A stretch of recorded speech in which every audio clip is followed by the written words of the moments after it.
This morning, a special 4th of July edition of The Dish with Matt Moore. Moore is a cook, musician, pilot, and author.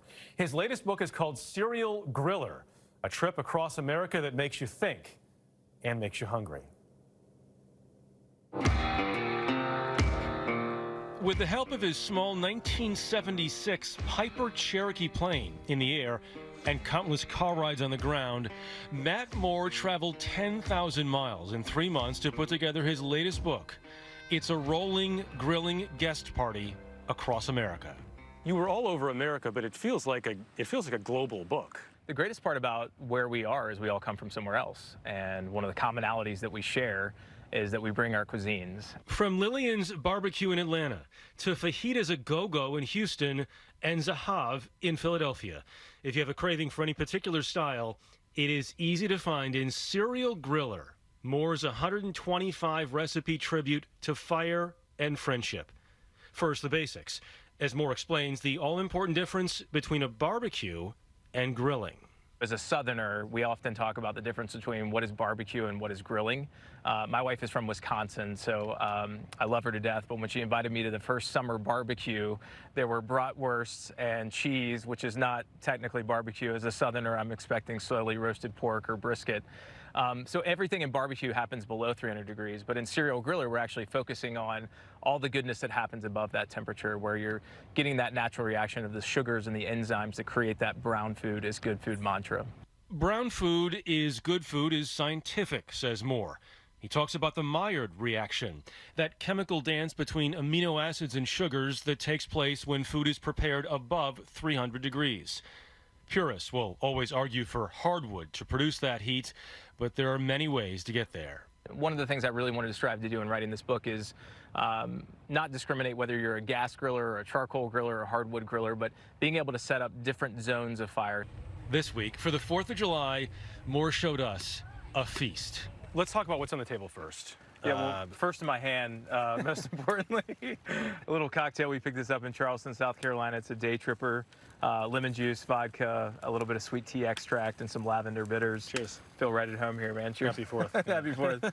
Plated down here, all of it fresh off a grill, 3 down ribs, chicken thighs with herb salsa, octopus souvlaki, 2-step brat sliders with mustard, heirloom caprese salad, peach and taleggio bruschetta, baked beans, peach cobbler, and corn with feta dill butter. In my family, we have a saying that feta makes it better. So it's a little bit of a dill and feta butter that we just brush that over the top. Moore currently lives in Nashville, though his relatives are from Syria and Lebanon. The book is heavy with Middle Eastern and Mediterranean influence, part of what leads Moore to constantly search for new flavors and opportunities. You're a businessman, a pilot, a musician, and a cook. Yeah. What's most important? Family, actually. Moore has 5- and 3-year-old girls back at home. There's nothing better than cooking vegetables and getting them to eat their vegetables. And I'll tell you, when I put it on a grill, it's a totally different experience. It's always Clean Plate Club in my family. So getting together on a nightly basis and passing along these recipes that I learned growing up is really a great experience for me to pass on. Got a 5-year-old girl who puts her chef's outfit on all the time. Yeah. Excited. And it's fun teaching them too, right? Sure. Sharing it with them. Yeah. I mean, one of my favorite recipes in the family that we have is comes from the Middle East, kind of a stuffed grape leaf.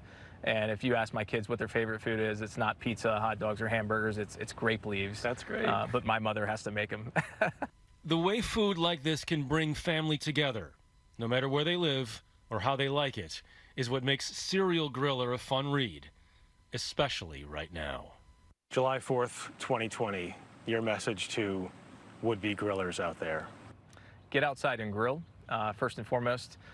We've been stuck inside for a long time doing the responsible thing. And I would encourage people to just take the joy of what that experience looks like. There's something magical about fire, about the smell that occurs, and of course the taste of the food.